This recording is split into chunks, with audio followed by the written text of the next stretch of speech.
L'âge d'or, oui. Et les grands mushers qui ont fait la légende des attelages de chiens de traîneau, c'était des chercheurs d'or à la base. Et qui se sont mis à, petit à petit, comme beaucoup, hein, ils n'ont pas fait fortune avec l'or. Quand tu étais jeune. Et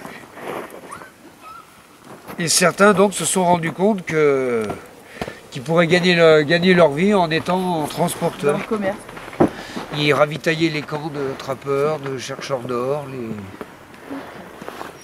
Alors on ne se fait pas traîner par les chiens. Par contre, on va utiliser la force des chiens pour avancer. C'est-à-dire que le musher, donc le conducteur de l'attelage, il va travailler en rythme avec ses chiens dans le but de déplacer le traîneau. Donc voilà exactement ce que c'est qu'un attelage. Pour ça, quand on entend le terme faire du chien de traîneau, ça correspond à rien. C'est même une ineptie d'ailleurs de dire ça. Les chiens, ils sont attelés le long de la ligne de traîne. Ligne de traîne parce que pour la simple et bonne raison qu'en marchant, en trottinant, ils vont traîner le traîneau. Donc les chiens, le principe c'est ça, les chiens vont entraîner le traîneau tout le temps et le travail du musher c'est de permettre aux chiens de toujours pouvoir l'entraîner. Donc on va travailler en rythme avec eux. Non, vous allez voir qu'on n'a pas froid en conduisant l'attelage. Alors là le traîneau il ira pas bien loin parce que il y a une ancre.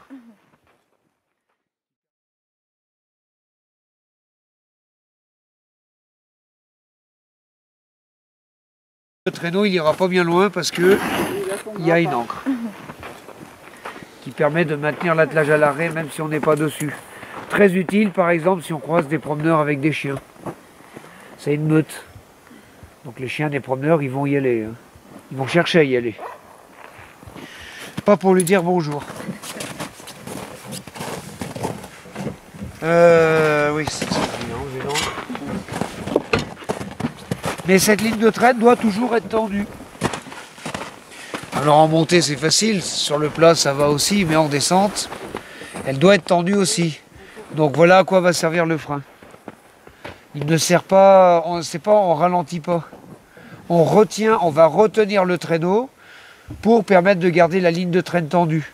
Et quand il y a des virages dans la descente, le traîneau il va suivre. Par contre, quand c'est pas tendu, il ne peut pas suivre. Donc c'est la descente qui va l'entraîner. Et voilà comment on a des problèmes alors qu'on peut être tranquille. Donc quand ça descend, on va utiliser le frein pour retenir le traîneau. C'est-à-dire qu'on voit que ça va descendre. Donc on appuie légèrement sur le frein et on laisse glisser. On se laisse entraîner par les chiens en utilisant le frein. C'est-à-dire que c'est un freinage continuel. C'est pas on freine fort, on lâche, on freine fort, on lâche. C'est vraiment on freine légèrement, on retient le traîneau et en même temps on va retenir les chiens. Donc voilà comment on va pas parler de ralentir, mais de contrôle de la vitesse de l'attelage et la vitesse de glisse du traîneau par rapport aux chiens. Et en même temps, ça va rassurer les chiens. On leur fait pas mal aux chiens comme ça. Par contre, si on freine pas, les chiens, eux, ils vont sentir le traîneau qui va plus vite qu'eux. Donc là, ils sont pas rassurés. Par contre, si on freine par à coup, fortement, les chiens, ils avancent et ils avancent. Là, on leur fait mal et ça.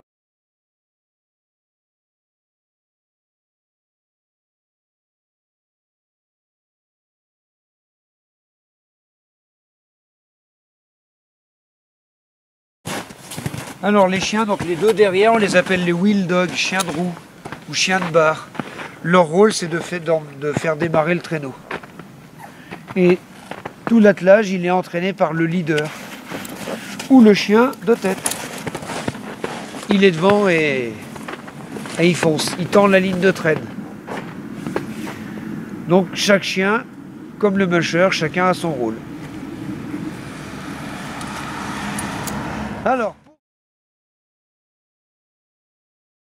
Alors, pour s'arrêter, par contre, c'est un ordre qu'on donne aux chiens.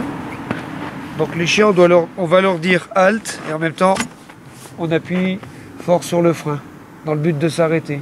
Mais c'est avec un son associé à un geste. Donc quand on est à l'arrêt, donc on garde bien le pied sur le frein. On peut mettre l'ancre hein, si on veut aussi. Pour démarrer, donc manœuvre inverse. On lâche le frein, on va poser le pied par terre, on va appuyer dessus en disant en avant. Et là, comme j'ai oublié d'enlever l'ancre, ça ne démarre pas. Donc d'abord j'enlève l'ancre. Après je peux démarrer. En avant. En donnant une impulsion au traîneau.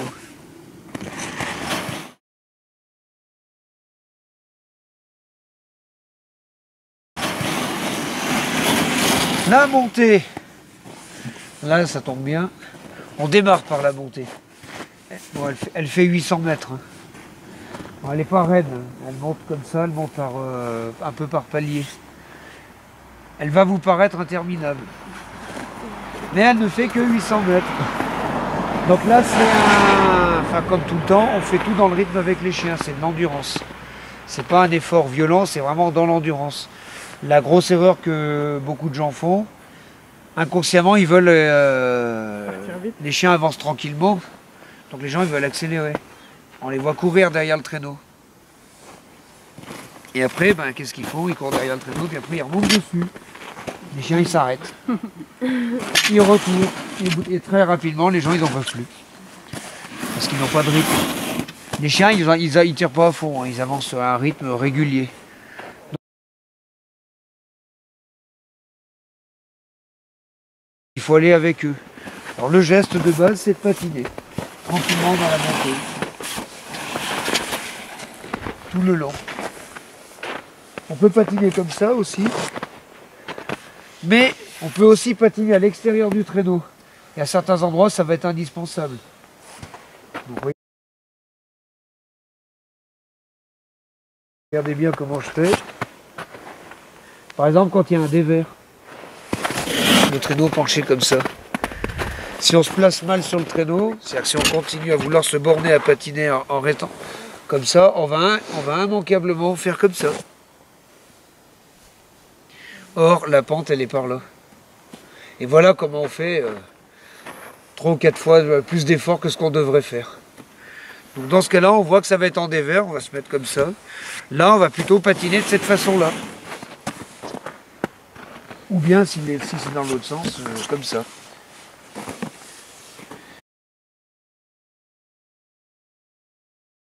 Mais il se peut patiner qui ne suffit pas. Par exemple, quand on va attaquer la montée comme ça, qui fait 2 km de long. Non. Mais il peut y avoir des petits passages où patiner ne suffit pas. Donc dans ce cas-là, on va descendre du traîneau pour le pousser. Ou marcher, selon le rythme des chiens. La difficulté de patiner, c'est qu'il ne s'agit pas d'être en sureffort par rapport aux chiens. Donc après, une fois que vous aurez trouvé un rythme avec les chiens, vous allez voir que c'est beaucoup moins crevant. Le plus dur, c'est ça. Le geste de patiner, mais en rythme avec eux.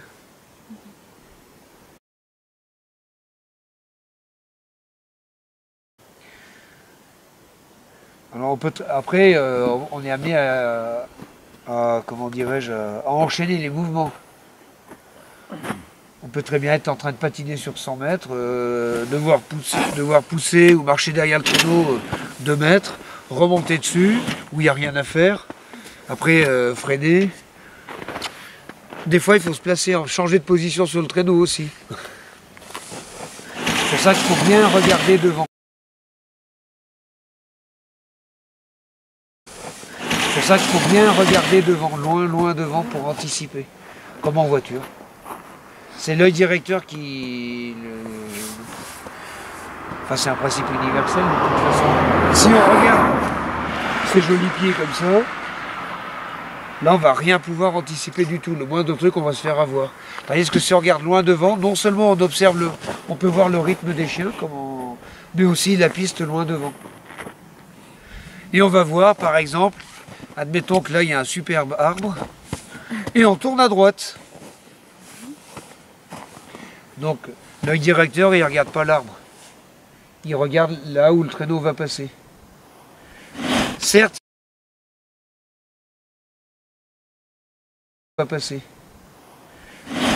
il y a un virage à droite. Donc on aura tendance à mettre son poids plutôt vers à l'intérieur du virage. Mais il y a l'obstacle. On ne veut pas aller dans l'obstacle. Donc on va se mettre son poids de l'autre côté de l'obstacle. C'est-à-dire que là, en gros, les chiens vont le faire tourner le traîneau, mais ils vont le faire, le virage, ils vont le faire tourner plus tard. Or, là, c'est ce qu'on veut, justement, que le traîneau il tourne après l'obstacle. Alors, grosso modo, le traîneau a passé l'obstacle, à peu près quand le guidon arrive à la hauteur de l'obstacle. À peu près. Et après, les chiens vont le rabattre. Mais la mauvaise idée, c'est de regarder l'obstacle et de freiner. Parce que là, on tend encore plus la corde. Donc le traîneau, on l'envoie plutôt dans l'obstacle. Donc on va mettre son poids de l'autre côté. Et comme ça, si jamais le traîneau il va quand même, on n'a plus qu'une seule chose à faire, c'est le renverser comme ça. Tout en laissant les chiens avancer. Et ça, faut pas hésiter à le renverser. Oui, oui. Et après, on remonte. On n'a plus qu'à remonter. Mais on profite toujours de l'avance des chiens. Donc l'arbre, voilà. Voilà, mais d'une manière générale, on laisse les chiens avancer, on va utiliser leur force. C'est-à-dire que les chiens qui aient un dévers ou pas, dans un dévers, la mauvaise idée, c'est d'arrêter l'attelage. Parce qu'il y a deux forces. Il y a les chiens qui tirent le traîneau vers l'avant, toujours derrière eux. Donc on a intérêt à ce que ce soit celle-là c'est celle-là qui nous intéresse. Et il y a aussi celle qui veut faire glisser le traîneau vers le bas. Donc la force des chiens, on a intérêt à ce qu'elle soit plus forte. Sinon le traîneau, mécaniquement, il y va vers le bas. Si on arrête l'attelage, il n'y a plus qu'une seule force, celle qui va emmener le traîneau vers le bas. Le réflexe, c'est vraiment de se placer avant. Là, on va aider les chiens.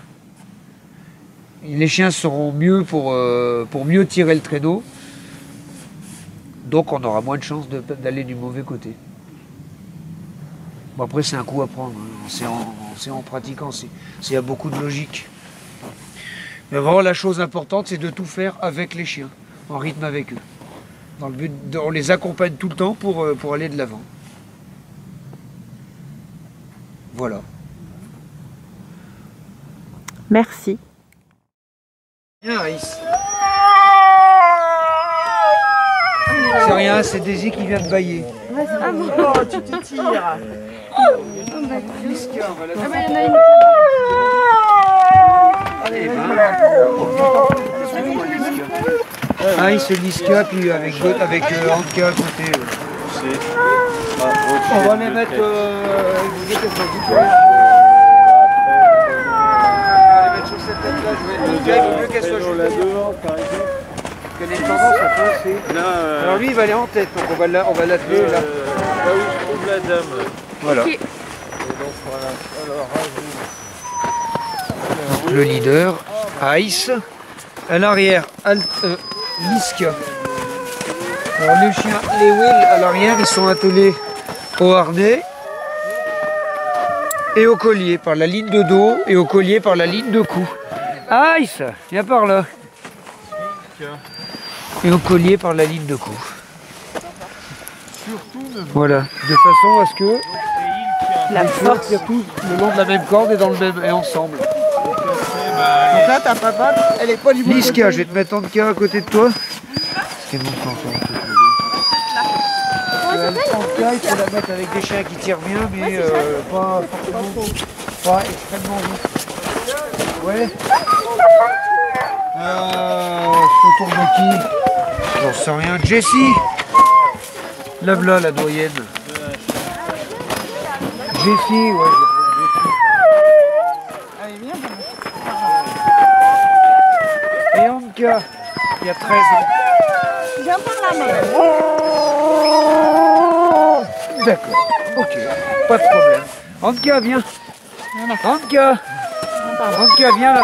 Ouais, elle la tient pas en place. Elle me suit de partout. Voilà. Anka, tu vas faire comme avant-hier. Avant-hier, elle m'a surpris. oui, par exemple, celui-là, ouais. Ah, Anka, t'es content de revoir un peu de la neige. C'est ça. Alors, c'est ça. Alors, Jack, hop, ici. En tête, ici. Mettez-nous. Non, c'est bien les moufles, mais c'est Voilà le traîneau de Laurine qui est constitué. Ah, comme le chat de...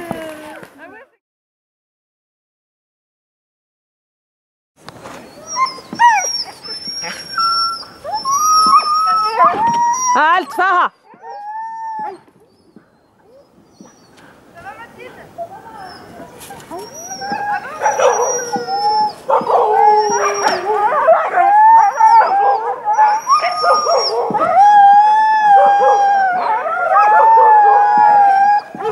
Donc là, c'est la pause. On réattelle une des participantes qui a des soucis avec son attelage. Les chiens sont impatients de repartir, c'est pour ça qu'ils aboient. Ils se parlent, font beaucoup de bruit. Halte, Farah! Halte! Ils caillent. Donc il faut être très ferme avec les chiens. Quand on s'arrête, il faut vraiment appuyer sur le frein très fort et bien dire au chien de tête, qui est Farah dans mon traîneau, de s'arrêter d'une façon autoritaire et ferme. Il faut commander le chien. Là, j'ai le pied est bien appuyé sur le frein. Vous voyez?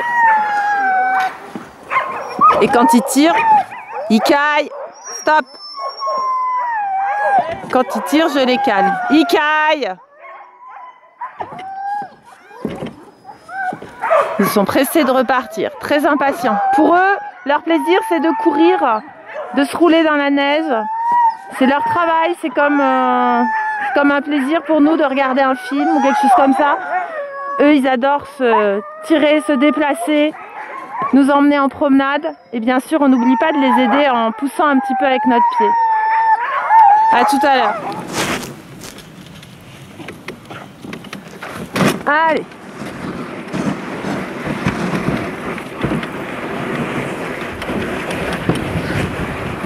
Moi, je suis super copine avec mes chiens là. Je le sens bien. Halte, Farah. Halte. On colle pas trop le traîneau qui est devant. Halte, Farah. Et on va. Voilà. Allez. Donc là, je les aide pas parce qu'on est un peu sur le plat. Donc ils ont suffisamment de force pour me tirer. Il n'y a pas beaucoup de pente, de dénivelé. Et dès qu'ils rapprochent trop, dès qu'ils s'approchent trop de Laurine, halte, Farah. Allez.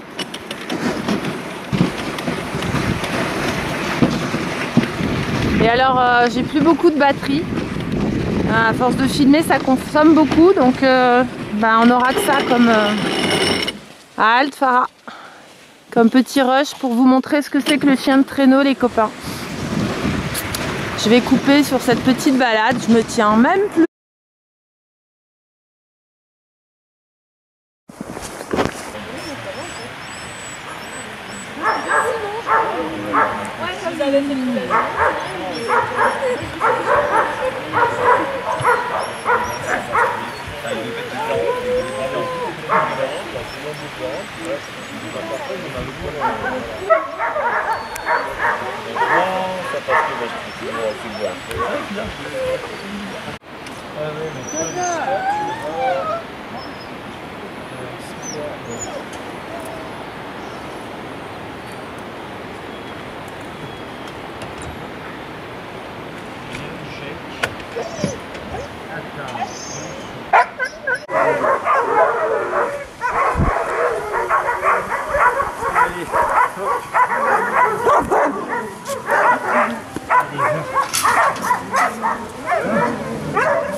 Sinon, elle arrive à se maintenir debout, mais les déambuler, ça devient compliqué. Un taille.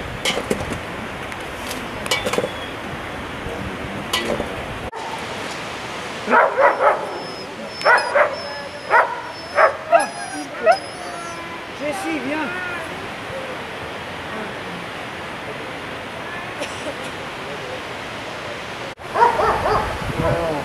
les dessins,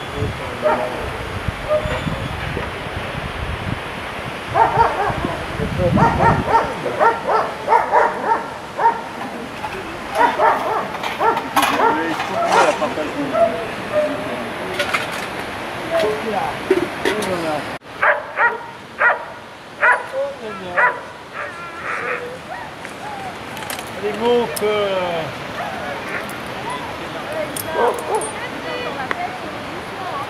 Allez, monte.